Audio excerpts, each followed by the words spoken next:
Hi friends, இன்னைக்கு kids lunch பாக்ஸுக்கு என்ன பேக் பண்ணியிருக்கேன்னு சொல்லி பார்க்கலாமா? மதிய லஞ்சுக்கு மஷ்ரூமில் பிரியாணி ரெடி பண்ண போகிறேன். பிரியாணி ரெடி பண்ணும்போது சில முக்கியமான விஷயங்களை கவனிச்சா பிரியாணி இன்னும் கொஞ்சம் டேஸ்ட்டாக இருக்கும். யூஸ் பண்ணுற அரிசி நல்ல குவாலிட்டியான அரிசியாக இருக்கணும்.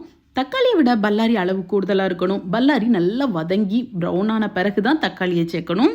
பிரியாணிக்கு ஆட் பண்ணுற தயிர் நல்ல கெட்டி தயிராக இருக்கணும். அரிசி 1 பங்கு, தண்ணி 2 பங்குன்னு சேர்க்கும் போது ஆட் பண்ணுற தண்ணி நல்லா கொதிக்கிற தண்ணியை உள்ள சேர்த்து கொதிக்க விடணும். அடுப்பு தீ ரொம்ப ஸ்லோவாகவும் இருக்கக்கூடாது, ஹையாகவும் இருக்கக்கூடாது. ஒரு மீடியம் ஃப்ளேம்லேயே வைக்கணும். Mushroom biryani ready. பாக்ஸில் பேக் பண்ணிருந்தே, கூடவே தயிர் சம்பளம் பேக் பண்ணியிருக்கேன். இது கூட ப்ரொக்கோலியும் டோஸ்ட் பண்ணி வைக்க போகிறேன். சூடான பேனில் 1 ஸ்பூன் பட்டர் சேர்த்து கொஞ்சமாக கார்லிக்கும் சேர்த்து பொரிய விட்டுட்டு க்ளீன் பண்ணி வச்சிருக்கிற ப்ரொக்கோலியும் உள்ள சேர்த்து உப்பு சேர்த்து நல்லா வேக விடுறேன். நல்ல டோஸ்ட் ஆன பிறகு கொஞ்சமாக சில்லி ஃப்ளெக்ஸும் பெப்பர் பவுடரும் சேர்த்து நல்லா மிக்ஸ் பண்ணிட்டு பாக்ஸில் பேக் பண்ணியிருந்தேன். 10 மணி ஸ்நாக்ஸுக்கு அவிச்ச காணியும் குக்கும்பரையும் சேர்த்து சிம்பிளாக ஒரு சாலட் ரெடி பண்ணி பேக் பண்ணியிருக்கேன். ஓகே ஃப்ரெண்ட்ஸ், லஞ்ச் பிடிச்சிருச்சா வேலைக்கு கொடுத்துக்கோங்க.